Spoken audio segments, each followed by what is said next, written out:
மறு வச்சுட்டு வந்து உட்காந்து நான் பொருளாதார அறிஞர், நீ பொருளாதார அறிஞர்னு போட்டி போட்டுட்டு இருந்தாங்க.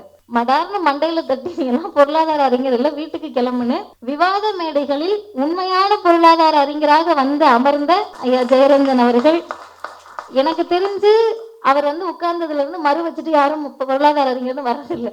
நம்ம இன்னைக்கு போனோம்னா நாளைக்கு உண்மையான பொருளாதார அறிஞர் வந்துருவாருன்ட்டு வர்றது கிடையாது. நம்ம பெருசா ஒரு விஷயத்துல ஸ்ட்ரெஸ்ஸா இருப்போம். இந்த டிபேட்டுக்கு போயிட்டு வந்துட்டு எதுக்கு இப்படி பேசினாங்க அப்படின்னு குழப்பத்திலேயே வருவோம். அவர் போன் பண்ணி ஒரே வார்த்தை சொல்லுவாரு, பைத்தியக்காரனுங்கம்மா அப்படிதாம்மா பேசிட்டு அப்படின்னு. சரி, நம்ம கிட்டதான் அப்படி சொல்றாருன்னு பார்த்தா, இன்னைக்கு காலையில நான் வந்துட்டு இருக்கப்போ ஒரு வீடியோ அவரோடது பார்த்தேன். 1 வருடத்திற்கு முன்பு பேசியிருக்காரு. நெறியாளர் பேட்டி கேட்கிறாரு. நான் இப்ப பேசுறதுக்கும் இந்த புத்தகத்துக்கும் சம்மந்தம் இருக்கு. நெறியாளர் இவர்கிட்ட கேள்வி கேட்கிறாரு. வட இந்திய தொழிலாளர்கள்லாம் வந்துன்றாரு. டக்குன்னு, எங்க படிச்சிருக்கீங்க தானே, நெறியாளர் படிச்சிருக்கீங்க தானே, எவனா சொன்னா நம்புவீங்களா உட்காந்துட்டு? அது வந்து இந்த கேள்வி கேட்பீங்களா நீங்க? அவருக்கு அதுக்கடுத்து என்ன கேள்வி கேட்கறதுன்னு தெரியல. அப்புறம் இவரே ஒரு ஆசுவாசப்படுத்தி, சரி கேளுங்க, அடுத்த கேள்வியை கேளுங்க. அடுத்த கேள்வி கேட்க வர்றாரு. இல்லைங்க, இந்த மாதிரி சோம்பேறிகளா தமிழ்நாட்டு மக்கள் ஆயிட்டாங்களாம். சோம்பேறி ஆயிட்டாங்கன்னா எல்லாரும் வீட்லயே உட்காந்துருந்தா தமிழ்நாடு பொருளாதாரம் வளர்ந்துருக்குமா? சோம்பேறியா இருந்தா தமிழ்நாடு பொருளாதாரம் வளரல அப்படின்னு கேட்கிறாரு. உடனே அவர் ஜர்க் ஆயிடுது. ஐயா, பொருளாதாரம் வளர்ந்துருக்கு, பொருளாதாரம் வளர்ந்துருக்கலாம், அப்புறம் என்ன உனக்கு அப்படின்னு. இல்ல, எல்லாம் காசை வாங்கி டாஸ்மாக் போயிடுறாங்களாம். டாஸ்மாக் போனா அப்படின்றாரு. உடனே அவரு, இல்ல டாஸ்மாக் போறதுனால எல்லாம் குடிச்சு சோம்பேறிகள் ஆயிட்டாங்க. அரசு அதோட வருமானத்துக்காக டாஸ்மாக் அதிகப்படுத்துதான். ஏன் ஏதாவது கேக்குறியே, இப்படியே கேக்குறாரு. டாஸ்மாக்கு போய் அரசு வற்புறுத்தி குடிக்க வச்சு, இங்க வா வாயில ஊத்து அப்படின்னு அந்த நெறியாளர் பேரை சொல்லி, இங்க வா நம்ம வாயில ஊத்தி விட்டுட்டு இருக்காங்க அப்படின்னு கேட்கிறாரு. இதை கேட்பதற்கு யாரால முடியும் தெரியுமா? உண்மையாவே சொல்றேன், இதை கேட்கறதுக்கு ஒரு திமிர் குணம் இருக்கணும், தெனாவிட்டு இருக்கணும். அது இல்ல, நேர்மையும் உண்மையும் இருந்தாலும் அப்படி கேட்க முடியும். வட இந்தியாவிலிருந்து வரக்கூடிய அல்லது வடகிழக்கு மாநிலங்களிலிருந்து வரக்கூடிய புலம்பெயர் தொழிலாளர்கள் நமக்கான எதிரியா? அவங்கள நம்ம கேலி கிண்டல் பேசணுமா? அவங்க எல்லாம் அடிச்சு விரட்டணும்னு ஒரு மூளைக்கு மூளை சில பைத்தியங்கள் பேசுது, அதோட சேர்ந்து நம்மளும் பேசணுமா அப்படின்றத சிந்திக்க வைக்கக்கூடிய நூலாக இந்த நூல் இருக்கிறது. ஒரு மனிதரை பார்த்து ஜாதி ரீதியாக அவங்களை நீங்க கொச்சப்படுத்துனீங்கன்னா அவங்களுடைய கண்ணியமான வாழ்க்கை அங்க தடைபடுது. ஒரு மனிதனை பார்த்து பான்பிராக்வாயன் நம்ம சொல்றோம்னா அவங்களுடைய கண்ணியமான வாழ்க்கை இங்க தடைபடுது. நம்ம கொச்சப்படுத்துறோம். நம்மளுடைய பேச்சாற்றலை காட்டுவதற்கோ, நம்முடைய உணர்வை காட்டுவதற்கோ, அல்லது நாங்கெல்லாம் தமிழர்கள் என்று நம்ப வைப்பதற்கோ, ஊரை ஏமாத்துறதுக்கோ நீங்கள் புலம்பெயர் தொழிலாளர்களை கொச்சைப்படுத்தினால் அது ஆர்டிகல் 21 படி தவறு. கண்ணியமான வாழ்க்கையை அது சீர்குலைத்திருக்கிறது அப்படின்றது புரியணும். இவ்வளவும் புரியணும்னா முதல்ல அவங்க மனுஷங்களா இருக்கணும். நம்ம ஜோம்பிஸ் கூட சண்டை போட்டுக்கிட்டு இருக்கோம். அது எப்ப வந்து என்ன பெறாண்டோனே தெரியாத கூட்டத்தோடு நம்ம சண்டை போட்டுட்டு இருக்கோம். அப்ப அவங்களுக்கு நம்ம அதை புரிய வைக்க வேண்டியது இல்லை. இதை நான் யாருக்கு புரிய வைக்க நினைக்கிறேன்னா, எனக்கு நானே புரிய வைத்துக் கொள்கிறேன். நம்மை அறியாமல் மேடையில பேசுறப்ப பானிபூரி விற்க வந்துட்ட அப்படின்ற கேள்வியை மதிவதனி இனிமேல் கேட்காமல் இருக்கணும்ன்றதுக்காக எனக்கு நானே மீண்டும் இதை சொல்லிக் கொள்ளுகிறேன். இன்னைக்கு தமிழ்நாட்டினுடைய டிபேட்டே 2 வகையில தான் இருக்கு. ஒண்ணு, வட இந்தியாவிலிருந்து புலம்பெயர் தொழிலாளர்கள் அப்படிலாம் நாகரிகமாலாம் பேசுறதெல்லாம் இல்ல, இந்திக்காரன் வந்துதான், சரியா தப்பா இப்படி ஒரு கிரௌடு. இன்னொருத்தவங்க இந்திக்காரன் வந்துட்டான்றியே, வந்தவங்க தொழிலாளரா அல்லது பணியாவான்னு பாரு அப்படின்னு கேட்கக்கூடிய 2 குரூப். மூணாவது ஒரு குரூப் இருக்கு, அவங்க சைலண்ட் ஸ்பெக்டேட்டர்ஸ், என்ன நடந்தாலும் அமைதியாக வேடிக்கை பார்க்கக்கூடியவர்கள். இந்த 3 இடத்தில் நம்ம எந்த இடத்துல இருக்கோன்றதுதான் கேள்வி. நம்ம அவங்கள பார்த்து இந்திக்காரன் வந்துட்டான், அதனால நம்ம வளங்கள்லாம் நாசமா போயிடுச்சு, அவங்க வந்ததுனால இங்க எல்லாமே குடிமொழிகிடுச்சுன்னு பேசக்கூடிய இடத்துல இருக்கோமா? அவங்க எல்லாம் விரட்டி விட்டுறணும், அடிச்சிடணும், துரத்தி விட்டுறணும், நான்லாம் ஆட்சிக்கு வந்தேன்னா வாய்ப்பில்ல, அப்படி கனவு நைட்டு கனவு கண்டு முடிச்சு எந்திரிச்சு நான் வந்துட்டேன்னா அப்படின்னு சொல்லி அப்படி வந்தேன்னா, லிட்டரலா ஒருத்தர் பேசுறாரு, கஞ்சா கேஸ் போட்டு அவங்க எல்லாம் உள்ள தள்ளிடுவேன் அப்படின்னு பேசுறாரு. இது எவ்வளவு பெரிய ஒரு, நீங்க எப்படி ஒரு ஸ்டேஜ்ல அப்படி பேச முடியும்ன்றது நமக்கு தெரியல. அவர் பேசுனது எனக்கு ஆச்சரியமே கிடையாது. ஏன்னா இதை விட அசிங்கமாக பேசக்கூடிய நபர் அவரு. பேசுனது ஆச்சரியம் இல்ல, கீழே உட்கார்ந்து கை தட்டுறியே, உனக்கு எப்ப 35 வயசு ஆகுறது, எப்ப புத்தி வர்றது, நீ எப்ப கட்சியில இருந்து கலைகிறது, எப்ப அந்த வாட்ஸ்அப் குரூப்பை விட்டு வெளியே வர்றதுன்ற அச்சம் தான் எனக்கு இருந்துச்சு. நீங்கெல்லாம் படிக்க வந்துட்டா யாரு மலமல்றதுன்னு எப்படி பார்ப்பனர்கள் நம்மளை பார்த்து கேட்டாங்களோ, அதே மாதிரி இன்னைக்கு இருக்கக்கூடியவர்கள் நம்மை பார்த்து கேட்கிறார்கள். தமிழ்நாட்டுல இருக்கிறவங்க எல்லாம் கிளீனிங் வேலைக்கு வரமாட்ற, தட்டை சுத்தம் பண்ண வரமாட்ற, கழுவுறதுக்கு வரமாட்ற, செங்கல் தூக்க வரமாட்ற, நீலாம் வராததுனாலதான் அவன் வந்துட்டான். இப்ப நீலாம் வராததுனாலன்னு ஒரு குரூப் கேக்குது இல்ல, அந்த குரூப் கிட்டதான் நம்ம ரொம்ப கவனமா இருக்கணும் என்பதை இந்த புத்தகம் பதிவு செய்கிறது. இப்ப யாரை நோக்கி நம்முடைய கேள்வி நகர வேண்டும் என்று சொன்னால், சொந்த மாநில மக்களை படிக்க வைப்பதற்கோ வேலை வாய்ப்பை தருவதற்கோ வக்கற்ற அந்தந்த மாநில அரசுகளை நோக்கி நம்முடைய கேள்விகளை எழுப்ப வேண்டும். எந்த ஊர்ல ஜாதி கலவரத்தையும் மத கலவரத்தையும் நிறைய செஞ்சு 24 மணி நேரமும் ராமனை பற்றியே யோசிச்சுக்கிட்டு இருக்காங்களோ அங்க தொழிற்சாலைகள் வராது, கலவரங்கள் தான் வரும் அப்படின்றத நம்ம புரிய வைக்கணும். இப்ப இந்த ஒரு புத்தகத்தின் மூலமாக எதனால் அங்க தொழிற்சாலைகள் வரவில்லை என்ற கேள்வியையும் நாம் எழுப்ப வேண்டும். சமூக நீதியில எங்களுக்கு இடஒதுக்கீடு கேட்டா ஏற்கனவே உண்டு கொழுத்தவங்களுக்கு கொடுக்கணும். அதே நம்ம டாக்ஸ பத்தி பேசணும்னா பாவங்க உத்தரப்பிரதேசம், தமிழர்கள் தாராளமானவர்கள் இல்லையா, கொடுக்கலாம்ல கொஞ்சம் அப்படின்னு. சரி, நீ 1 ரூபாய் வாங்கிட்டு 3 ரூபாய் கொடு, எனக்கு 30 காசு தர. அந்த ஊர்ல இருக்கவங்களும் எங்க ஊர்ல தானே இருக்காங்க.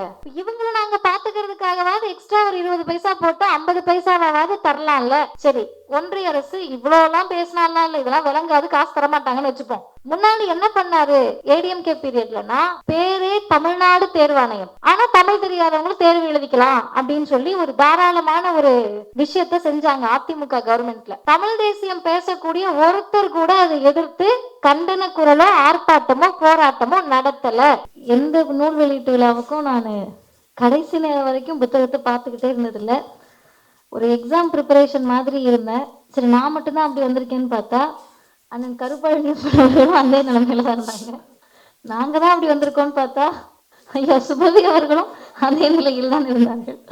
வந்த உடனே இந்த எக்ஸாமுக்கு ப்ரிப்பேர் ஆகிட்டு இருக்கப்ப நல்லா படிக்கிற பொண்ணுங்க அமைதியா இருக்குங்க, படிச்சுக்கிட்டு அவங்க பாட்டு உட்காந்துருப்பாங்க. கொஞ்சம் படிச்சுட்டு அந்த பிள்ளைங்க என்ன பண்ணுவோம்னா, எதை படிச்சிருக்கேன்னு காட்டு அப்படின்னு சொல்லுங்க. இதுதான்ப்பா படிச்சிருக்கேன் அப்படின்னு இந்த பொண்ணு போய் தான் சொல்லும். படிச்ச மொத்தமே சொல்லாது, கொஞ்சம் படிச்சிருக்கேன்னு சொல்லும்.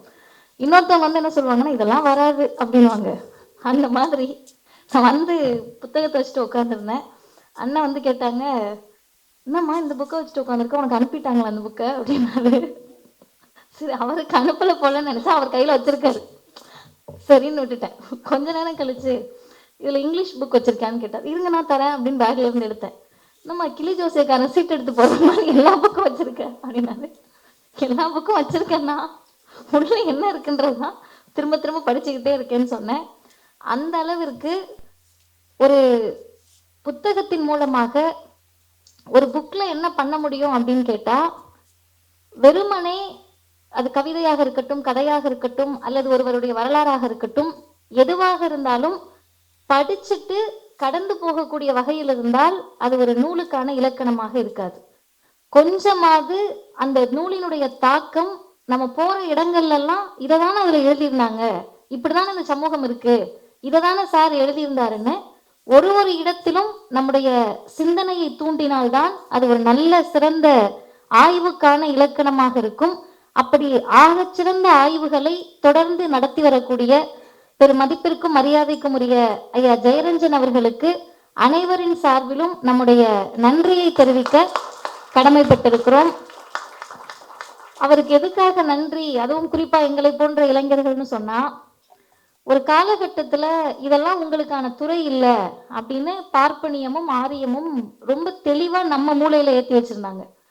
அவங்களே ஒருவேளை சரி போனா போ அப்படின்ற இடத்துக்கு வந்தா கூட இல்ல இல்ல அவங்க எப்படிங்க திருந்தலாம், அவங்க அங்கேதாங்க இருக்கணும்னு சொல்லக்கூடிய நம்ம ஆட்கள் நிறைய பேர் இருக்காங்க. அப்ப டாக்டர் படிக்க முடியாது, இன்ஜினியர் படிக்க முடியாது, சயின்ஸ் எல்லாம் உங்களால படிக்கவே முடியாதுன்னு சொன்ன மாதிரி பொருளாதாரம் அப்படின்றது அவளுக்கானதா இருந்துச்சு. மறு வச்சுட்டு வந்து உட்காந்து உட்காந்து நான் பொருளாதார அறிஞர், நீ பொருளாதார அறிஞர்னு போட்டி போட்டுட்டு இருந்தாங்க. மடார்னு மண்டையில தட்டி நீ எல்லாம் பொருளாதார அறிஞர் இல்லை, வீட்டுக்கு கிளம்புன்னு விவாத மேடைகளில் உண்மையான பொருளாதார அறிஞராக வந்து அமர்ந்த ஐயா ஜெயரஞ்சன் அவர்கள். எனக்கு தெரிஞ்சு அவர் வந்து உட்கார்ந்ததுல இருந்து மறு வச்சுட்டு யாரும் பொருளாதார அறிஞர்னு வர்றதில்லை. நம்ம இன்னைக்கு போனோம்னா நாளைக்கு உண்மையான பொருளாதார அறிஞர் வந்துருவாருன்ட்டு வர்றது கிடையாது. மூணாவது முக்கியமான விஷயம், ஒருத்தவங்க விஷயத்த பேசுறாங்க அப்படின்னு சொன்னா அது புரியாமையே பேசினாதான் ஒரு இன்டெலெக்ட் அப்படின்னு நினைச்சுக்கிட்டு இருந்த சமூகம் இது. அந்த கவிதை எழுதக்கூடியவங்க எல்லாம் நிறைய பேர் அப்படி நினைச்சுதான் எழுதுவாங்க போல. புத்தகங்கள்லாம் பெருசு பெருசா இருக்கும், நமக்கு ஒண்ணும் புரியாது. ஆனால் இன்றைக்கு அப்படிலாம் கிடையாது. சாமானிய மக்களுக்கு புரியக்கூடிய எழுத்தும் பேச்சும் தான் சரியானது என்பதை நிரூபித்த இயக்கம் திராவிடர் இயக்கமும் தந்தை பெரியாரும் தான். ஐயா மக்கள் மொழியில பேசினாரு. அந்த மக்கள் மொழியை எப்போதும் அவர் கூடயே வச்சிருக்காரு. உண்மையாகவே இன்னைக்கு காலையில் நான் திருப்பூர்ல இருந்து வந்தேன். திரும்ப நான் இப்ப திருச்சி போகணும். நான் உண்மையாக காலையில் வர முடியுமா என்னன்றதை அவர் தேதி கேட்டப்பயே யோசித்தேன். ஆனால் நான் அவர்கிட்ட யோசிக்க கூட இல்லை. அவர் சொன்ன உடனே ஐயா நான் எப்படியாவது வந்துடுறேன் அப்படின்னு சொன்னேன். அதற்கு ஒரே காரணம், அவரை பற்றி பேசுவதற்கு இதுவரை மேடை கிடைக்கவில்லை. அவரை பற்றி பேச வேண்டும் என்பதற்காகவே உண்மையாகவே நான் வந்தேன். காரணம் என்னன்னா, நம்ம பெருசா ஒரு விஷயத்துல ஸ்ட்ரெஸ்ஸா இருப்போம். இந்த டிபேட்டுக்கு போயிட்டு வந்துட்டு எதுக்கு இப்படி பேசுனாங்க அப்படின்னு குழப்பத்திலேயே வருவோம். அவர் ஃபோன் பண்ணி ஒரே வார்த்தை சொல்லுவாரு, பைத்தியக்காரனுங்கம்மா அப்படிதாம்மா பேசிட்டு அப்படின்வாரு. சரி நம்ம கிட்டதான் அப்படி சொல்றாருன்னு பார்த்தா, இன்னைக்கு காலையில நான் வந்துட்டு இருக்கப்போ ஒரு வீடியோ அவரோடது பார்த்தேன். 1 வருடத்திற்கு முன்பு பேசியிருக்காரு. நெறியாளர் பேட்டி கேட்கிறாரு. நான் இப்ப பேசுறதுக்கும் இந்த புத்தகத்துக்கும் சம்மந்தம் இருக்கு. நெறியாளர் இவர்கிட்ட கேள்வி கேட்கிறாரு. வட இந்திய தொழிலாளர்கள்லாம் வந்துன்றாரு. டக்குன்னு எங்க படிச்சிருக்கீங்க தானே, நெறியாளரை படிச்சிருக்கீங்க தானே, எவனா சொன்னா நம்புவீங்களா உட்காந்துக்கிட்டு, அதை வந்து இந்த கேள்வி கேட்பீங்களா நீங்க அப்படின்னு. அவருக்கு அதுக்கடுத்து என்ன கேள்வி கேட்கறதுன்னு தெரியல. அப்புறம் இவரே ஒரு ஆசுவாசப்படுத்தி, சரி கேளுங்க அடுத்த கேள்வியை கேளுங்க. அடுத்த கேள்வி கேட்க வர்றாரு. இல்லைங்க இந்த மாதிரி சோம்பேறிகளா தமிழ்நாட்டு மக்கள் ஆயிட்டாங்களா, சோம்பேறி ஆயிட்டாங்கன்னா எல்லாரும் வீட்லயே உட்காந்துருந்தா தமிழ்நாடு பொருளாதாரம் வளர்ந்துருக்குமா, சோம்பேறியா இருந்தா தமிழ்நாடு பொருளாதாரம் வளரது அப்படின்னு கேட்கிறாரு. உடனே அவருக்கு ஜர்க் ஆயிடுது. ஐயா பொருளாதாரம் வளர்ந்துருக்கு, பொருளாதாரம் வளர்ந்துருக்கலாம் அப்புறம் என்ன உனக்கு அப்படின்றது. இல்லை எல்லாம் காசை வாங்கி டாஸ்மாக் போயிடுறாங்களாம், டாஸ்மாக் போனா அப்படின்றாரு. உடனே அவரு இல்லை டாஸ்மாக் போறதுனால எல்லாம் குடிச்சு குடிச்சு சோம்பேறிகள் ஆயிட்டாங்க, அரசு அதோட வருமானத்துக்காக டாஸ்மாக் அதிகப்படுத்துதான். ஏங்க ஏதாவது கேட்குறியே இப்படியே கேட்குறாரு. டாஸ்மாக்கு போய் அரசு வற்புறுத்தி குடிக்க வச்சு இங்க வா வாயில ஊத்து அப்படின்னு அந்த நெறியாளர் பேரை சொல்லி இங்க வா நம்ம வாயில ஊத்தி விட்டுட்டு இருக்காங்க அப்படின்னு கேட்கிறாரு. இதை கேட்பதற்கு யாரால முடியும் தெரியுமா? உண்மையாவே சொல்றேன். இதை கேட்கறதுக்கு ஒரு திமிர் குணம் இருக்கணும், தெனாவிட்டு இருக்கணும், அது இல்லை. நேர்மையும் உண்மையும் இருந்தாலும் அப்படி கேட்க முடியும். எல்லாராலாம் பேச முடியாது. உண்மை இருப்பவர்களால் துணிச்சலாக நிற்க முடியும். அப்படி மனது நிறைய உண்மையோடு கருத்துக்களை பதிவு செய்ததற்கு ஐயா அவர்களுக்கு எங்களுடைய நன்றிகளை தெரிவித்துக் கொள்கிறேன். இந்த நிகழ்வை ஏற்பாடு செய்து மிக சிறப்பாக கருஞ்சட்டை பதிப்பகத்தின் சார்பிலே புலம்பெயர் தொழிலாளர்கள் வேலையும் சூழலும் என்ற ஆங்கில நூலினுடைய மொழிபெயர்ப்பையும் வாகன உற்பத்திகள் பற்றிய 2 நூல்களையும் பதிப்பித்து மிக சிறப்பாக வெளிக்கொண்டு வந்திருக்கக்கூடிய ஐயா ராஜன் அவர்களுக்கு அனைவரின் சார்பிலும் நன்றியை தெரிவித்துக் கொள்கிறேன். ஏன்னா அவர் செய்திருக்கக்கூடிய இந்த பணி இப்போ இருக்கக்கூடிய இளைஞர்களுக்கு தெரியாது. ஒரு 10 வருஷம் கழிச்சு தமிழ்நாடு என்ன செஞ்சு கிழிச்சுதுன்னு கேட்க வர்றவங்களுக்கு இந்த இதுதான் கிழிச்சிருக்கு பார்த்துக்க அப்படின்னு சொல்லி நாம் கொடுக்க வேண்டிய புத்தகமாக அதை கொண்டு வந்திருக்கிறார்கள். இந்த நிகழ்வில் பங்கேற்று சிறப்பிக்கக்கூடிய தொடர்ந்து எங்களை போன்ற இளைஞர்களை நேரம் காலமெல்லாம் பார்க்காமல் திடீர்னு 10:30 மணிக்கு ஃபோன் பண்ணுவாரு. அம்மா 24 நிமிடம் 8 நிமிஷம் அந்த உரை பேசியிருக்க, 8 நொடிகள் பேசியிருக்கமா, அதுல இத்தனாவது நிமிடம் இதை பேசுனது நல்லா இருக்கு அப்படின்னு ஒரு தந்தையின் இடத்திலிருந்து எங்களை வழிநடத்தி கொண்டிருக்கக்கூடிய பேராசிரியர் ஐயா சுபவி அவர்களுக்கு எங்களுடைய நன்றியை தெரிவித்துக் கொள்கிறேன். இந்த நிகழ்வில் பங்கேற்றிருக்கக்கூடிய அண்ணன் கரு பழனியப்பன் அவர்கள், அவரை பத்தி நான் உங்களுக்கு புதுசா ஒன்றும் சொல்ல வேண்டியதில்லை. என்னோட பர்சனல் கனெக்டை மட்டும் நான் சொல்லிக்கிறேன். அவருக்கு இதுக்கு முன்னாடி ஒரு நிகழ்ச்சியில கலந்துக்கிட்டோம். அந்த நிகழ்ச்சியில நான் ரொம்ப பரபரப்பா இருந்தேன். அவர் வந்து டக்குன்னு என்ன பண்ணுவார்னா, இதெல்லாம் ஒண்ணுமே இல்லைன்ற மாதிரி ஏதாவது ஒரு டக்குன்னு ஒரு கவுண்டர் கொடுப்பாரு. அந்த கவுண்டர் வந்து நமக்கு மேடையில பேசிட்டு இருக்கப்ப திடீர்னு ஞாபகம் வந்துச்சுன்னா நம்ம கதை முடிஞ்சிச்சு, அடுத்து சிரிப்பு அடக்க முடியாது. இப்ப அப்படிதான் அவர் வெளியே சொன்னது, இங்க வந்து சொன்னதை நான் மேடையில வந்ததுல இருந்து அடக்கிட்டு இருக்கேன். ஐயோ சிரிப்பை அடக்கிட்டே பேசணுமேன்னு. அப்ப அவர் ஏன் அப்படி இருக்காருன்னு கேட்டீங்கன்னா, அவரும் டிவியில அப்படிதான் ஹேண்டில் பண்ணுவாரு. தப்பா இருக்கா எழுந்து போன்றுவாரு. நம்ம ஆட்களுக்கு தப்பா பேசினவங்க மேலதானே கோவம் வரும். நியாயமா அப்படிதான் வரணும், மனுஷங்கன்னா அப்படிதான் வரணும். தப்பா பேசினவங்க மேல கோவம் வராது. அவர் தப்பாவே பேசியிருந்தாரு, இவர் எப்படிங்க அப்படி ரியாக்ட் பண்ணலாம்? 2000 வருஷமா நீ தானே ரியாக்ட் பண்ணிட்டு இருக்க, கொஞ்சம் வருஷம் நாங்க ரியாக்ட் பண்ணிட்டு போறோம் கிளம்புன்ற மாதிரி எப்போதும் ரியாக்ட் செய்யக்கூடிய அண்ணன் கரு பழனியப்பன் அவர்கள் உள்ளிட்ட மேடையில் அமர்ந்திருக்கக்கூடிய அனைத்து ஆளுமைகளுக்கும் வந்திருக்கக்கூடிய தோழர்களுக்கும் அன்பான வணக்கம். எனக்கு 15 நிமிடம் கொடுத்துருக்கீங்கன்னு நினைக்கிறேன். 30 நிமிஷம் வச்சுட்டீங்களா? எனக்கு தான் டாஸ்கா? மிக சிறப்பான ஒரு புத்தகம். இதுல வந்து என்ன இருக்கு அப்படின்னு பாத்தீங்கன்னா, இது நார்மலா நம்ம படிக்கக்கூடிய புத்தகம் மாதிரி கிடையாது. எப்பவும் மற்ற புத்தகங்களாக இருந்தால், நான் நேற்றைக்கு முதல் நாள் ஒரு நூல் வெளியீடு 198 பக்கம். இந்த 198 பக்கத்தையும் ஏதாவது ஒரு பக்கத்தை படிக்கலனாலும் என்னால நூல் வெளியீட்டுக்கு போக முடியாது. அது எனக்கு ஏதாவது டிஸார்டர் போல, அது நோய் போல. கடைசியில் இருக்க ஃபுல் ஸ்டாப் வரைக்கும் படிச்சுட்டு தான் போவேன். அப்போ 3 மணி நேரத்தில் அந்த புத்தகத்தை படித்து முடித்து விட்டேன். ஆனா இந்த புத்தகத்தை பொறுத்தவரை இது ஒரு ஆய்வு புத்தகம். நீங்க அப்படியே எடுத்துட்டு சிட்டி ரோபோ மாதிரி ஸ்கேன் பண்ற மாதிரி இல்லை. நீங்க ரொம்ப அமைதியாக உட்கார்ந்து உண்மையாகவே இந்த சமூகத்துல என்ன நடக்குது, வட இந்தியாவிலிருந்து வரக்கூடிய அல்லது வடகிழக்கு மாநிலங்களிலிருந்து வரக்கூடிய புலம்பெயர் தொழிலாளர்கள் நமக்கான எதிரியா, அவங்கள நம்ம கேலி கிண்டல் பேசணுமா, அவங்கெல்லாம் அடிச்சு விரட்டணும்னு ஒரு மூளைக்கு மூளை சில பைத்தியங்கள் பேசுது, அதோட சேர்ந்து நம்மளும் பேசணுமா அப்படின்றத சிந்திக்க வைக்கக்கூடிய நூலாக இந்த நூல் இருக்கிறது. அப்ப ஒரு ஆய்வு கண்ணோட்டத்தோடு இவர் எப்ப எழுதியிருக்காருன்னு கேட்டா, எனக்கு தெரிந்து இந்த ஒரு 5-6 வருடங்களாக சாமானிய மக்கள் கூட இந்த இந்திக்காரனுங்க வந்துதான் இப்படி ஆயிடுச்சு அப்படின்னு புழக்கத்தில் இருக்கக்கூடிய வார்த்தையாக மாற்றி இருக்கிறார்கள். ஆனா இவரோட ஆய்வு எப்ப மேற்கொள்ளப்பட்டிருக்குன்னா 2013ஆம் ஆண்டு. 2013லயே அவர் இந்த ஆய்வை ரொம்ப தீர்க்கமாக செய்திருக்கிறார். இதுல அவங்களுடைய முன்னுரையை அணிந்துரையை கொடுத்திருக்கக்கூடிய ஏஎஸ்பி சார் வந்து ஒரு அழகான ஒரு வார்த்தையை அதில் பதிவிட்டு இருக்கிறார். அந்த தமிழ் மொழிபெயர்ப்புல அந்த வார்த்தைக்கான அர்த்தத்தை உண்மையாகவே பேசுவதற்கு யாருக்கு தகுதி இருக்குன்னா அது திராவிடர் இயக்கத்துக்கு தான் இருக்குன்னு நான் நினைக்கிறேன். அப்படி என்ன வார்த்தை அப்படின்னு கேட்டீங்கன்னா, அதை சொல்லுவதற்கு முன்னால் இந்தியன் கான்ஸ்டியூஷன்ல, இந்திய அரசமைப்பு சட்டத்தில் ஆர்டிகிள் 21 இருக்கு. இந்த ஆர்டிகிள் 21 நம்ம எல்லாருக்குமே தெரிஞ்சிருக்கும். Right to life and personal liberty அப்படின்றது தான் அந்த ஆர்டிகிள். வாழ்வதற்கும் தனி மனிதர்களுக்கான சுதந்திரத்திற்குமான சட்டம், உரிமை, அடிப்படை உரிமை, ஃபண்டமெண்டல் ரைட். ஆனா நம்ம என்ன இன்னும் கூடுதலா தெரிஞ்சுக்கணும்னா, அரசமைப்பு சட்டத்தை பொறுத்தவரை மற்ற எல்லா சரத்துகளும் மற்ற எல்லா பிரிவுகளுமே to the citizen of India அப்படின்னு இருக்கும். இந்திய குடிமக்களுக்கு, டு த இந்தியன் சிட்டிசன் அப்படின்ற வார்த்தைகள் இருக்கும்.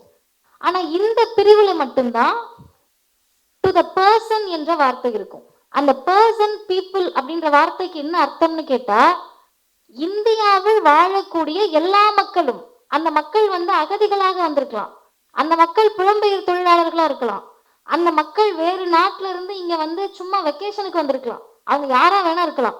இந்தியாவுக்குள் இருக்கக்கூடிய ஒரு மனிதருக்கும் right to life and personal liberty இரண்டையும் இந்திய அரசமைப்பு சட்டம் உறுதி செய்திருக்கிறது. அப்ப அதனுடைய அர்த்தம் என்னன்னா, மற்ற பிரிவுகள் இந்தியர்களுக்கு மட்டுமானது, இந்த பிரிவு மனிதர்களுக்கானது. அப்ப அந்த பிரிவுல இருந்து தான் நம்ம இதை பார்த்தோம்னா, ஒரு ரைட் டு லைஃப், வாழ்க்கைக்கு என்ன உரிமை, வாழ்றோம், இதுக்கு என்ன உரிமைன்னு கேட்டா அதை மறைமுகமாக அப்படி எடுத்துக்கிறாங்க. உண்மையான உள்ளார்ந்த அர்த்தம் என்னன்னா, ரைட் டு டிக்னிஃபைடு லைஃப், கண்ணியமான வாழ்வுக்கான உரிமை. நானும் பிறந்தேன் நானும் வாழ்றேன் அப்படின்னு வாழ்றதுக்காக கிடையாது. ஒரு மனிதரை பார்த்து ஜாதி ரீதியாக அவங்களை நீங்க கொச்சப்படுத்துனீங்கன்னா அவங்களுடைய கண்ணியமான வாழ்க்கை அங்க தடைபடுது. ஒரு மனிதனை பார்த்து பான்பிராக்வாயன் நம்ம சொல்றோம்னா அவங்களுடைய கண்ணியமான வாழ்க்கை அங்க தடைபடுது. நம்ம கொச்சப்படுத்துறோம். நம்மளுடைய பேச்சாற்றலை காட்டுவதற்கோ, நம்முடைய உணர்வை காட்டுவதற்கோ, அல்லது நாங்கள்லாம் தமிழர்கள் என்று நம்ப வைப்பதற்கோ, ஊரை ஏமாத்துறதுக்கோ நீங்கள் புலம்பெயர் தொழிலாளர்களை கொச்சைப்படுத்தினால் அது ஆர்டிகிள் 21 படி தவறு. கண்ணியமான வாழ்க்கையை அது சீர்குலைத்திருக்கிறது அப்படின்றது புரியணும். இவ்வளவும் புரியணும்னா முதல்ல அவங்க மனுஷங்களா இருக்கணும். நம்ம ஜோம்பிஸ் கூட சண்டை போட்டுக்கிட்டு இருக்கோம். அது எப்ப வந்து என்ன பெறாண்டோனே தெரியாத கூட்டத்தோடு நம்ம சண்டை போட்டுட்டு இருக்கோம். அப்ப அவங்களுக்கு நம்ம அதை புரிய வைக்க வேண்டியது இல்லை. இதை நான் யாருக்கு புரிய வைக்க நினைக்கிறேன்னா, எனக்கு நானே புரிய வைத்துக் கொள்கிறேன். நம்மை அறியாமல் மேடையில பேசுறப்ப பானிபூரி விற்க வந்துட்ட அப்படின்ற கேள்வியை மதிவதனி இனிமேல் கேட்காமல் இருக்கணும்ன்றதுக்காக எனக்கு நானே மீண்டும் இதை சொல்லிக் கொள்ளுகிறேன். அப்ப இதுல ஏஎஸ்பி சார் எழுதின அந்த அணிந்துரையில் அவர் ரொம்ப தெளிவா சொல்றாரு, கண்ணியமான வாழ்வாதாரத்தை பெற மக்கள் கொடுக்கும் விலையையும், தொலைதூர வேலையின் மகிழ்ச்சியையும் வேதனையையும் உணர்ந்து கொள்ள ஜெயரஞ்சன் உதவியுள்ளார் அப்படின்னு சொல்றாரு. இதுல 3 விஷயம், அதை நீங்க அப்படியே பிரிச்சீங்கன்னா, முதல் விஷயம், அவங்களும் மனுஷங்க தான் அப்படின்றத ஜெயரஞ்சன் சார் நம்மளோட மூளைக்குள்ள கடத்துறாரு. நீங்க அந்த புக்கை படிக்கிறதுக்கு முன்னாடி வரைக்கும் உங்க பெர்செப்ஷன் வேற மாதிரி இருக்கும். எனக்கும் அப்படிதான் இருந்துச்சு. அதை படிச்சு முடிக்கிறப்ப இவங்களையே நம்ம இப்படி பேசணும்ன்ற குற்ற உணர்வுக்கு நம்மை உண்மையாகவே இந்த நூல் ஆட்படுத்துகிறது. ரெண்டாவது, தொலைதூர வேலை. நீங்க உட்கார்ந்து நீங்க பேசிட்டு இருக்கீங்க, வந்துட்டான் பாரு, அதை பிடிங்கிட்டான், இதை பிடிங்கிட்டான், நம்மளோட பறிச்சுட்டான், அப்படி பண்ணிட்டான், இப்படி பண்ணிட்டான்னு பேசுறீங்க. அவங்க தொலைதூரத்தில் இருந்து வந்ததில் அவர்கள் பக்கம் இருக்கக்கூடிய வேதனைகளை பதிவு செய்திருக்கிறார். சரி, இதெல்லாம் அவருக்கு எப்படி தோணி இருக்கும்? எல்லாரும் தான் ஆய்வு நடத்துறாங்க. புலம்பெயர் தொழிலாளர்களை பற்றி இது முதல் ஆய்வு கிடையாது, இதுவே கடைசி ஆய்வும் கிடையாது. அத்தனை பேர் அதை புத்தகத்துக்காக ஒரு தியரிக்காக பண்ணியிருக்காங்க. மதிப்பெண்ணுக்காக பண்ண லா காலேஜ் ஸ்டூடெண்ட்ஸ் எல்லாம் நான் பார்த்திருக்கேன். லேபர் லாக்கு கீழே அதை கொண்டு பண்ணவங்களெல்லாம் நான் பார்த்திருக்கேன். ஆனா அவர் அதை என்ன கண்ணோட்டத்துல பண்ணியிருக்காருன்னா, இந்த புத்தகத்தை படித்து முடித்த உடனேயே முதல் செய்தியா நான் அதை தான் சொல்ல நினைச்சேன். பெரியார் கிட்ட கேட்கிறாங்க, அவரே அவருக்கு விளக்கம் கொடுக்கிறார். எனக்கென்று தேசப்பற்று கிடையாதுன்றாரு. சொன்ன உடனே இன்னைக்கு சொன்னோம்னா தன்னையில போட்டுருவாங்க, கீழே வீடியோவே பார்க்காம கழுவி கழுவி ஊத்துவாங்க. எனக்கு தான் தெரியுமே பெரியார் ஆன்டி இண்டியன்னு, அந்த ஆளை பத்தி தெரியாதான்னு கமெண்ட் போடுவாங்க. ஆனா அவர் அதோட நிறுத்தல. அடுத்து சொன்னாரு, எனக்கென்று ஜாதி பற்று கிடையாது. ராஜன் சார் சொன்னார்ல எங்கால் அவர்னு, அவர் எங்காலுன்னு சொன்னது அவருக்குள்ளும் கருப்பு தான் இருக்கு, எங்களுக்குள்ளேயும் கருப்பு தான் இருக்குன்ற எங்காலு. அது வேற மாதிரி யாரும் புரிஞ்சுக்க கூடாது. எங்களுக்கு ஜாதி பற்று கிடையாதுன்னு ஐயா சொன்னாரு. மூணாவது சொன்னாரு, எனக்கென்று மதப்பற்று கிடையாது. தேசப்பற்றும் இல்லை, ஜாதி பற்றும் இல்லை, மதப்பற்றும் இல்லை. மொழி பற்று இருக்கா அப்படின்னு கேட்டா எனக்கு மொழி பற்றும் கிடையாது. இப்போ உங்கள்ட்ட என்னதான் இருக்குன்னு கேட்டப்ப ஒரே வார்த்தை சொன்னார், எனக்கு இருப்பதெல்லாம் மனித பற்று ஒன்றுதான், அது எல்லைகளை கடந்தது. அப்படி மனித பற்றோடு எழுதியிருக்கிறார். இதை நான் டிக்ளேர் பண்றேன், கன்ஃபஸ் பண்ணி சொல்றேன், உறுதிப்பட சொல்லுகிறேன். அவர் மனித பற்றோடு மட்டும்தான் இந்த ஆய்வை மேற்கொண்டிருக்கிறார். ஏன்னா இன்னைக்கு இது ஒரு ஹாட்டான டாபிக். நீங்க நினைக்கிற மாதிரி இப்ப இதை பேசிட்டு இறங்கி போன பிறகு வரக்கூடிய பின்விளைவுகளை பேசக்கூடிய ஒவ்வொருத்தரும் சந்திக்கணும். ஏன் ஒவ்வொருத்தரும் சந்திக்கணும்னா, இன்னைக்கு தமிழ்நாட்டினுடைய டிபேட்டே ரெண்டு வகையில தான் இருக்கு. ஒண்ணு, வட இந்தியாவிலிருந்து புலம்பெயர் தொழிலாளர்கள் அப்படிலாம் நாகரிகமாலாம் பேசுறதுலாம் இல்லை, இந்திக்காரன் வந்துதான் சரியா தப்பா இப்படி ஒரு கிரௌடு. இன்னொருத்தவங்க இந்திக்காரன் வந்துட்டான்றியே, வந்தவங்க தொழிலாளரா அல்லது பணியாவான்னு பாரு அப்படின்னு கேட்கக்கூடிய இரண்டு குரூப். மூணாவது ஒரு குரூப் இருக்கு, அவங்க சைலண்ட் ஸ்பெக்டேட்டர்ஸ், என்ன நடந்தாலும் அமைதியாக வேடிக்கை பார்க்கக்கூடியவர்கள். இந்த மூணு இடத்தில் நம்ம எந்த இடத்துல இருக்கோன்றதுதான் கேள்வி. நம்ம அவங்கள பார்த்து இந்திக்காரன் வந்துட்டான் அதனால நம்ம வளங்கள்லாம் நாசமா போயிடுச்சு, அவங்க வந்ததுனால இங்க எல்லாமே குடிமொழிகிடுச்சுன்னு பேசக்கூடிய இடத்துல இருக்கோமா? அவங்களெல்லாம் விரட்டி விட்டுறணும், அடிச்சிடணும், துரத்தி விட்டுறணும், நான்லாம் ஆட்சிக்கு வந்தேன்னா வாய்ப்பில்லை, அப்படி கனவு நைட்டு கனவு கண்டு முழிச்சு எந்திரிச்சு நான் வந்துட்டேன்னா அப்படின்னு சொல்லி அப்படி வந்தேன்னா, லிட்டரலா ஒருத்தர் பேசுறாரு, கஞ்சா கேஸ் போட்டு அவங்களெல்லாம் உள்ள தள்ளிடுவேன் அப்படின்னு பேசுறாரு. இது எவ்வளவு பெரிய ஒரு, நீங்க எப்படி ஒரு ஸ்டேஜ்ல அப்படி பேச முடியும்ன்றது நமக்கு தெரியல. அவர் பேசுனது எனக்கு ஆச்சரியமே கிடையாது. ஏன்னா இதை விட அசிங்கமாக பேசக்கூடிய நபர் அவரு. பேசுனது ஆச்சரியம் இல்லை, கீழே உட்காந்து கை தட்டுறியே, உனக்கு எப்ப 35 வயசு ஆகுறது, எப்ப புத்தி வர்றது, நீ எப்ப கட்சியில இருந்து கலைகிறது, எப்ப அந்த வாட்ஸ்அப் குரூப்பை விட்டு வெளியே வர்றதுன்ற அச்சம் தான் எனக்கு இருந்துச்சு. அப்ப துரத்தி விட்டுறணும்னு பேசக்கூடிய அந்த நிலையில் இருக்கிறோமா, அல்லது உண்மையாகவே வந்திருக்கக்கூடியவர்கள் தொழிலாளர்கள், அந்த தொழிலாளர்கள் என்ன நிலைமையில இருக்காங்க, அப்படி இருக்கக்கூடியவர்களால் நமக்கு என்ன ஆபத்துன்றதை ஆய்வுபடுத்துவது தவறே கிடையாது. ஆய்வுக்கு உட்படுத்தி இதில் சரி செய்யப்பட வேண்டியது எந்த இடம், தமிழ்நாடு அரசா, ஒன்றிய அரசா, அந்த மக்களா, தமிழ்நாட்டு மக்களா என்ற ஆய்வு ரெண்டாவது. மூணாவது, எது நடந்தா நமக்கு என்ன, சம்பாதிச்சாதான் சோறு அப்படின்ற ஒரு குரூப் இருக்கும்ல, அப்படியே அமைதியா இருக்க குரூப்பான்னு நம்ம முடிவு பண்ணிக்கணும். இப்ப முதல் விஷயம், இந்த புத்தகத்திலிருந்து சொல்லுகிறேன், வந்திருக்கவங்களெல்லாம் நம்ம என்ன கண்ணோட்டத்துல யோசிப்போம்? புலம்பெயர் தொழிலாளர்களை பார்த்தா நம்ம இப்ப ஜென்ரலா பாக்குறோம். எப்படி பார்ப்போம்னா, ஃபர்ஸ்ட் பிரச்சனை நமக்கு என்ன தெரியுமா, ட்ரெயின்ல ரிசர்வேஷன் கோச்ல கூட ஏற முடியல. அதானே சார், ரிசர்வேஷன் கோச்ல கூட ஏற முடியல, அவங்க ஏறி உட்காந்துக்கிறாங்க, இது ஒரு பிரச்சனை. வேற என்னென்ன பிரச்சனை இருக்கும்? அவங்க எல்லா இடத்துலயும் அவங்களா இருக்காங்க, பார்க்குற இடத்துல இந்திக்காரவங்களா இருக்காங்கன்றது பிரச்சனையா இருக்கும்.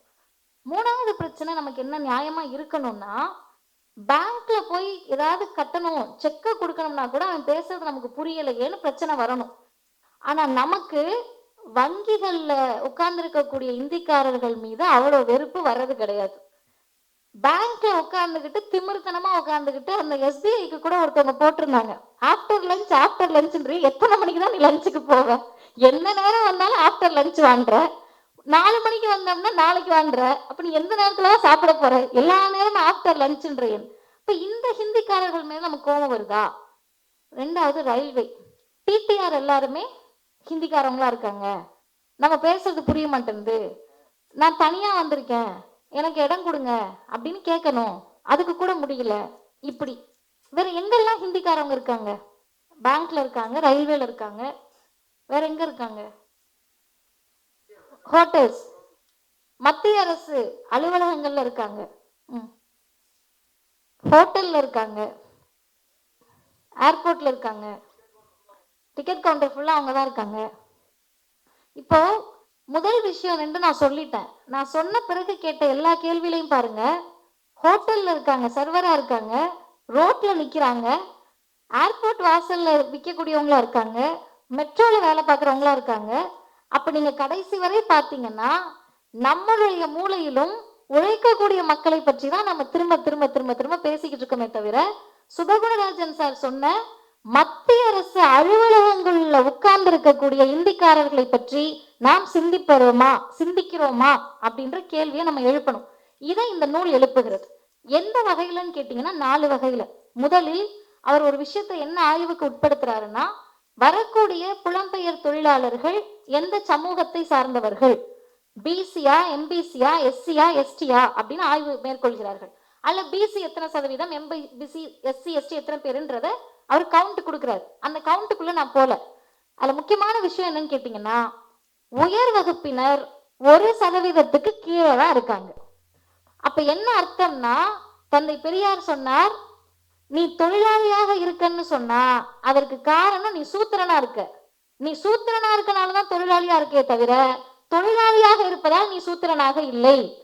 பார்ப்பனர் ஏன் முதலாளியா இருக்காங்கன்னா அவன் பார்ப்பானாக இருப்பதாலேயே முதலாளியாக இருக்கிறான். இதுல எப்படிங்க நீங்க கனெக்ட் பண்றீங்கன்னு கேட்டா, தமிழ்நாடுன்னு இல்ல, இந்தியா முழுவதும் 3% இருக்கிறவங்க எல்லாம் இருக்கக்கூடிய உயர் பதவிகள்ல உட்கார்ந்துட்டாங்க. அதற்கு அடுத்து இருக்கக்கூடிய பிற்படுத்தப்பட்ட, மிகவும் பிற்படுத்தப்பட்ட பட்டியலின பழங்குடியின மக்கள் படிப்பறிவற்றவர்களாக, படிக்க முடியாதவங்களா, பஞ்சம் பிழைப்பதற்கு புலம்பெயரக்கூடியவர்களாக இருக்கிறார்கள். அப்ப இந்த 1% உயர் வகுப்பினர் இருக்காருல்ல, அதை நீங்க பேச மாட்டீங்களா? இதுதான் பெரிய கேள்வியா இருக்கும்.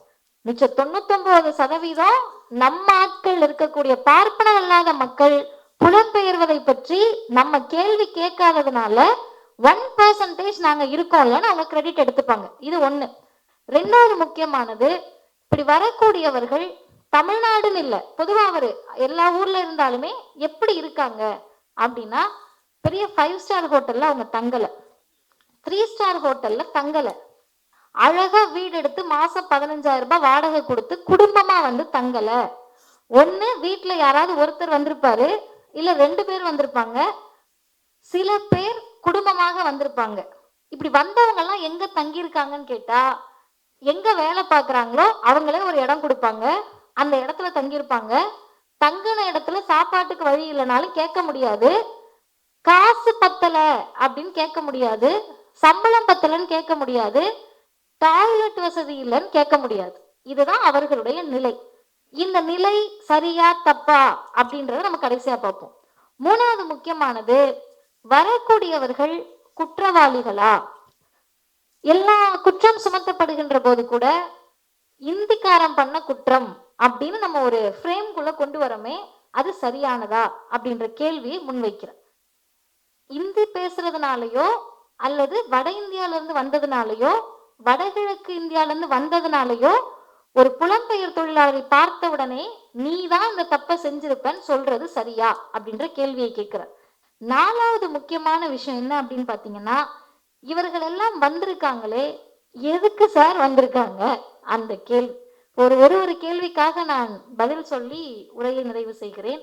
முதல் கேள்வி, இந்த ஓபிசி, எஸ்சி, எஸ்டி எல்லாம் வந்திருக்காங்க, இவங்கெல்லாம் வந்துட்டாங்க, அவங்க ஊர்லயே அவங்க இருந்திருக்கலாம்ல, இங்க ஏன் வராங்க அப்படின்ற கேள்வி. இங்க ஏன் வராங்கன்னு கேட்டா, வீடு வாங்க அவங்க வரல, நிலம் வாங்க அவங்க வரல, நகை வாங்கிட்டு போக அவங்க வரல, வெக்கேஷனுக்கு வரல, ஊர் சுத்தி பார்த்துட்டு போலான்னு வரல. அவங்க வந்தது பஞ்சம் பிழைப்பதற்காக அப்படின்றத நம்ம ரொம்ப புரிஞ்சுக்கணும்னு நான் என்னையும் சேர்த்து நினைக்கிறேன். சரி, பஞ்சம் பிழைக்க வந்துட்டாங்க, இதனால தமிழ்நாட்டில் இருக்கவங்க வேலை வாய்ப்பு போகலையா அப்படின்ற கேள்வி. அதுக்கு சார் வந்து ஒரு ஆதாரபூர்வமான ஒரு விளக்கத்தை இந்த நூலில் மட்டுமல்ல தொடர்ந்து அவர் பேசிட்டு வராரு. அவங்க என்னெல்லாம் வேலை பார்க்குறாங்க, கட்டுமான பணிகளில் வேலை பார்க்குறாங்க, சேவை துறையில் இருக்காங்க, உற்பத்தி துறையில் இருக்காங்க. இப்போ அக்கா சொன்ன மாதிரி ஹோட்டலில் சர்வர் தட்டெடுக்கிற வேலை பார்க்குறாங்க, கட்டட வேலை பார்க்குறாங்க, இதெல்லாம் தானே பார்க்குறாங்க. இப்போ தமிழ்நாட்டு மக்கள் ஏன் தட்டெடுக்க போல, ஏன் கட்டட வேலைக்கு போல, ஏன் எல்லாம் ஐஏஎஸ் படிக்க போறான்னு கேட்க வரீங்களா என்ற கேள்வியை ஜெயரஞ்சன் சார் முன்வைக்கிறார்.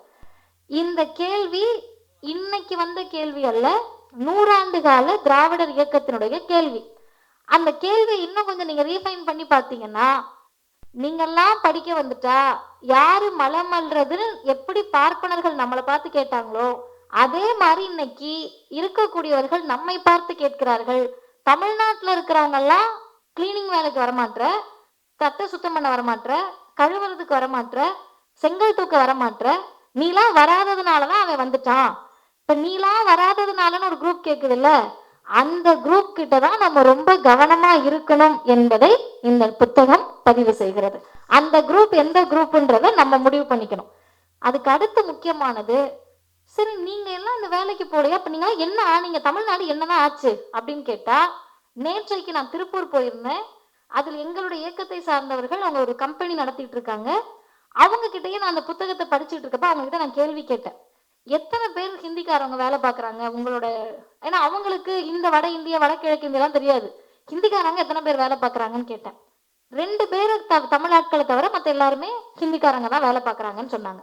இப்போ நான் கேட்டேன், ஏன்க்கா நம்ம ஆட்களுக்கே நீங்க வேலை கொடுக்கலாமே, எதுக்கு அவங்கள வச்சுக்கிறீங்க? இந்த புத்தகத்துக்காக நான் ஒரு ஆய்வு நடத்துறேன், ஏன் அவங்கள நீங்க வச்சுக்கிறீங்க அப்படின்னு கேட்டப்ப அவங்க சொன்னாங்க, இவங்க ஒரு நாள் வேலைக்கு வராங்க, அடுத்த நாள் அந்த தேவை இருக்கிறது இல்லை, நாள் சம்பளம்னால வர்றது கிடையாது, வேற இடத்துக்கு வேலைக்கு போயிடுறாங்க. ஆனா இவங்களுக்கு அப்படி கிடையாது, டெய்லி இந்த சம்பளம் தான் முக்கியம் அப்படின்றதுனால வந்துடுறாங்கன்னாங்க. அப்ப நான் கேட்டேன், சரி இந்த 2 பேர் வேலை பார்க்குறாங்களா தமிழ் ஆட்கள், அவங்க 2 பேரும் படிச்சவங்களான்னு கேட்டேன். அவங்க சொன்னாங்க, ஒருத்தவங்க வந்து 10வது முடிச்சோன்னே கல்யாணம் ஆயிடுச்சு அந்த பொண்ணுக்கு, இப்ப கணவர் இறந்துட்டாரு, அவங்களுக்கே 10 வயசுல ஒரு பையனும் 6 வயசுல ஒரு பொண்ணும் இருக்கு, படிப்பு இல்லை, அதனால இந்த டெய்லரிங்காக நம்ம கடைக்கு வராங்கன்னாங்க. இன்னொருத்தவங்கன்னு கேட்டேன், இன்னொரு பையன் படிக்காத பையன் அப்படின்னாங்க. இப்ப நான் சொன்னேன் அவங்க கிட்ட, ஹிந்திக்காரவங்களை வேலைக்கு வச்சுக்கிறதுல உங்களுக்கு ஒரு சிரமம் இருக்கும்ல அப்படின்னு.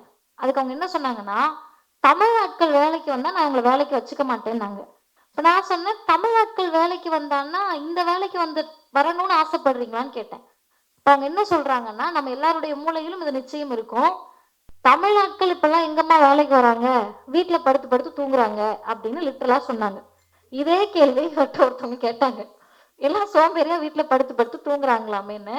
இப்ப நேத்து நான் அவங்க கிட்ட சொன்னேன், அவங்க வீட்டுல படுத்து தூங்க முடியுதுன்னா காரணம் அவங்க வீட்டுல இருந்த பையன் படிச்சுட்டு வேலைக்கு போயிருப்பாரு, இத்தனை வருஷம் உழைத்த அப்பா அம்மாவை வீட்டுல உட்கார வச்சு அவர் காசு அனுப்பிட்டு இருப்பாரு, அதனால இவங்க படுத்து தூங்குறாங்கக்கா அப்படின்னு அவங்களுக்கு புரியுற மொழியில் சொன்னேன். இப்போ அவங்க சொன்னாங்க, ஆமா அந்த பிள்ளைங்க எல்லாம் வேலைக்கு போயிடுச்சுனாங்க. அதனாலதான் நான் அவங்க கிட்ட கேட்டேன், அந்த 2 தமிழ் ஆட்கள் என்ன பண்றாங்கன்னு. இப்ப 2 தமிழ் ஆட்களுக்கு படிக்க வச்சிருந்த நீங்க அந்த பொம்பளை பிள்ளைன்னா அதுவும் வேலைக்கு போயிருக்கும், அந்த இடத்துல ஒரு இந்துக்காரர் தான் இருந்திருப்பாரு.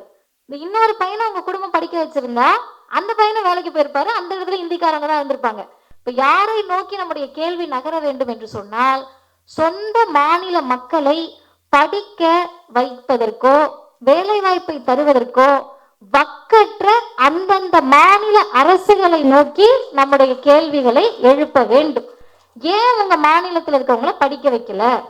சரி, இப்ப எந்த மாநிலத்தை நோக்கி கேள்வி கேட்கறது? 19 கேட்க முடியுமா?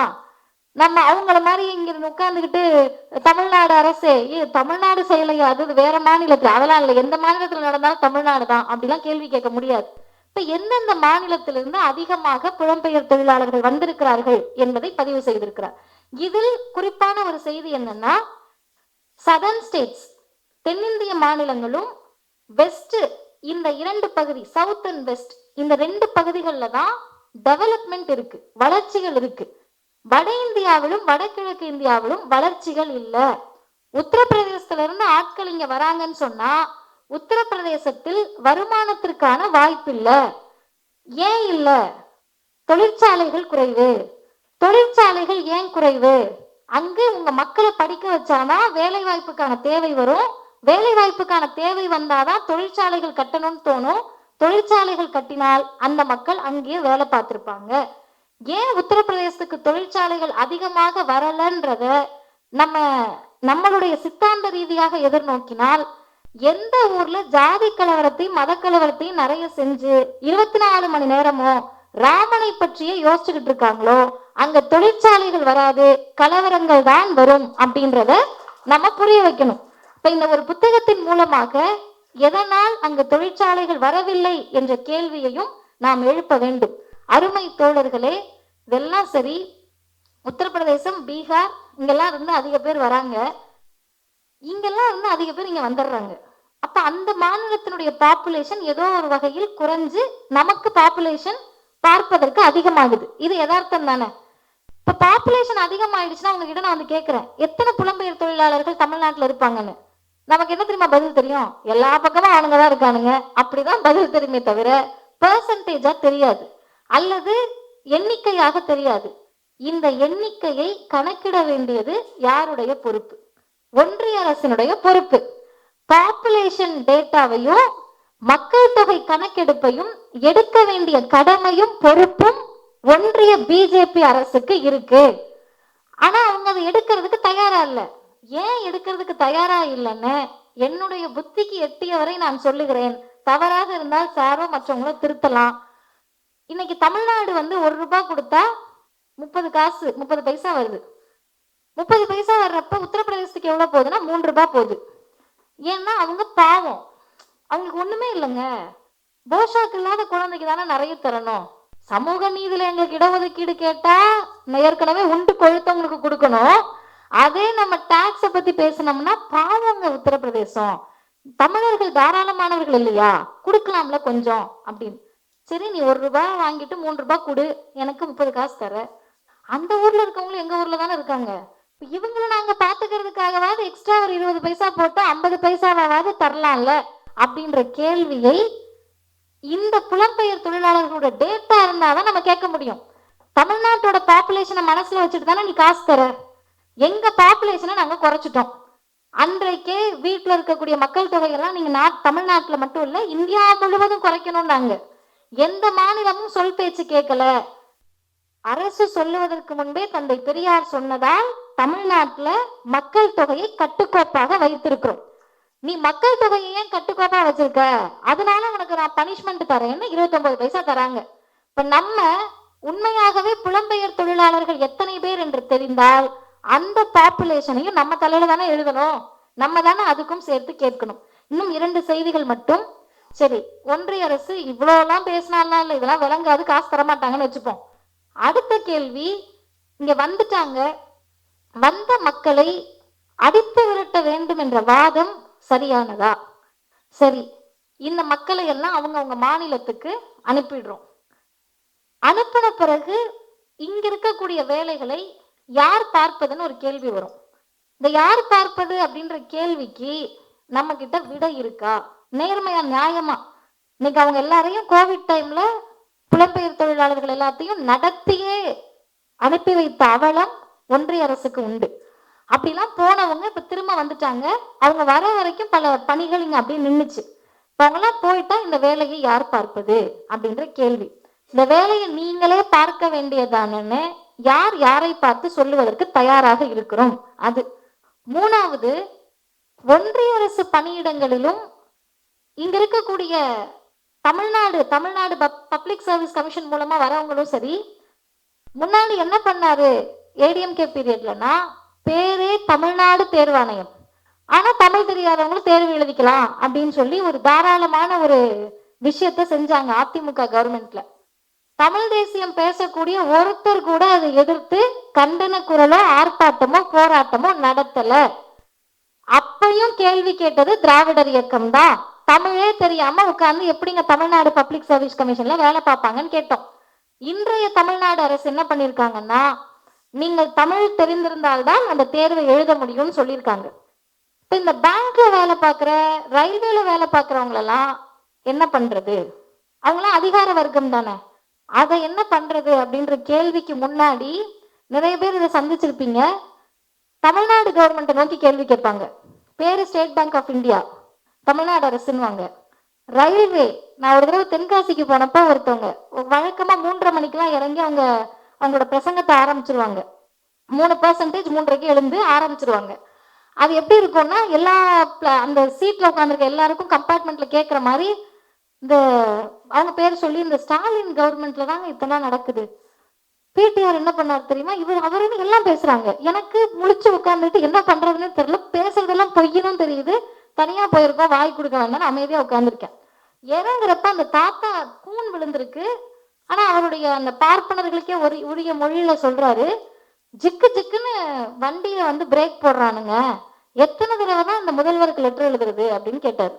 கூட அவங்க ஒய்ஃப் உட்காந்துருந்தாங்க. அந்த அம்மா அப்படி பார்த்துட்டே இருந்தாங்க. உடனே இவர் சொல்றாரு, ஒன்னும் கவர்மெண்டே சரியில்லைங்க, லெட்டர் போட்டாலும் பார்க்க மாட்டாரு அவரு, எப்படி போடுறானுங்க பாரு, வயசானவங்க எல்லாம் போறோமா வரோமான்னு கேட்டாரு. உண்மையாவே அவர் சொன்னதை பார்த்து ஒரு 10 பேர், ஆமா இல்ல வயசானவங்க எல்லாம் போறாங்க, இந்த ஸ்டாலின் எதுக்கு இப்படி பண்றாரு, ரயில்வேல பிரேக் கூட சரி பண்ண மாட்டாருன்னு நினைச்சிருப்பாங்க. இப்ப நான் அவர்கிட்ட அவ்வளவு நேரம் நான் எதுவுமே பேச, இறங்குறப்ப மட்டும் ஐயா ஒரே ஒரு விஷயம் என்னன்னாரு, அடுத்த தடவை லெட்டர் எழுதுறப்ப மோடிக்கு எழுதுங்க, ஏன்னா இது ஸ்டேட் கவர்மெண்டோடது இல்லை யூனியன் கவர்மெண்டோடதுன்னு சொல்லிட்டு நான் இறங்கிட்டேன். இப்படி இது யூனியன் கவர்மெண்டோடது இல்லைன்னு கூட நாளைக்கு பிரச்சாரம் பண்ணுவாங்க. அப்ப ஒன்றிய அரசு தமிழ்நாட்டில் வட இந்திய முதலாளிகளையோ அல்லது வட இந்தியாவிலிருந்து வரக்கூடியவர்களை அதிகார வர்க்கத்தில் நியமிக்கின்ற போது, தமிழ்நாட்டு அப்படின்னா தமிழ்நாட்டுக்கு மட்டும் நம்ம கேட்கல, கேரளாவா இருக்கலாம், ஆந்திராவா இருக்கலாம், எந்த மாநிலமா வேணா இருக்கலாம், அந்தந்த மாநில மக்களுக்கென்ற இடஒதுக்கீட்டு முறையை கொண்டு வந்தே ஆக வேண்டும். இத்தனை % அந்தந்த மாநில மக்கள் இருக்கட்டும் அப்படின்றத ஒதுக்குவதற்கு ஒன்றிய அரசு தயாராக இருக்கிறதா? இப்ப இந்த எல்லா கேள்வியையும் மடைமாற்றுவதற்காக தான் ஒன்றிய அரசு ஒதுக்காது. ஏன்னு கேட்டா, ஒன்றிய அரசினுடைய பணியிடங்கள்ல ஓபிசி SC ST எல்லாம் இன்னைக்கு நிரம்ப கிடையாது. நம்ம இன்னும் அந்த இடத்துக்கே போல. குரூப் 1 போஸ்டிங் எடுத்து பார்த்தா அதுல 27% இடஒதுக்கீடு இருக்குன்னு சொன்னா 18% கூட இன்னும் முழுமையாக நம்ம ஓபிசி மக்கள் நிரப்பப்படல. 22.5% SC மக்களுக்கு இருக்கணும்னு சொன்னா அது நம்ம மக்களுக்கு இன்னும் 16% கூட முழுமையாக நிரப்பப்படல. அப்ப இந்த 3%க்கு எல்லா இடங்களையும் கொடுத்து விட்டு இங்க அதை திசை மாற்றுவதற்காக புலம்பெயர் தொழிலாளர்கள் வந்துட்டாங்க, இவங்களை அடிச்சு விரட்டிட்டா சரியாகுன்றாங்க. அடித்து விரட்டுவதுதான் தீர்வு என்று சொன்னால், இவர்களை அனுப்பி வைப்பதுதான் தீர்வு என்று சொன்னால், தமிழர்கள் பல நாடுகளில் வேலை பார்த்து கொண்டிருக்கிறார்கள். அவர்களை இதே கண்ணோட்டத்தில் அந்த நாடுகள் பார்த்தால் அதை நாம் ஏற்றுக்கொள்ளுவோமா என்ற கேள்வியை ஜெயரஞ்சன் சார் முன்வைக்கிறார். இதற்கான பதிலை நாம் தேட வேண்டும். இவ்வளவு பேசுறீங்களே, ஒரே ஒரு செய்தி, தமிழ்நாடு வளர்ந்துருச்சா, தமிழ்நாடு உருப்பிட்டுருச்சான்னு கேட்டா அதற்குதான் இன்னொரு புத்தகம், வாகன உற்பத்தியில் எந்த இடத்தில் இருக்கும். படிச்சு தட்டு கழுவுவதற்கு, வீடு கழுவுவதற்கு, கட்டுமான வேலைக்கு, கட்டட வேலைக்கு, சித்தாள் வேலைக்கு வரலன்னு சொல்லக்கூடிய தமிழர்கள் வேற எங்க போயிருக்காங்கன்னு கேட்டா, ஆட்டோமொபைல் இண்டஸ்ட்ரிக்கு போயிருக்கோம், பெரிய பெரிய உயர்ந்த இடங்களுக்கு போயிருக்கோம். அந்த இடத்தில் நம்மை தக்க வைத்துக் கொள்வதற்காக தான் இந்த இயக்கம் போராடி கொண்டிருக்கிறது. அந்த போராட்டத்தை பற்றி புரிந்து கொள்வதற்கும் இந்த 2 புத்தகங்களும் பயன்படும் என்று சொல்லி நிறைவு செய்கிறேன். நன்றி, வணக்கம்.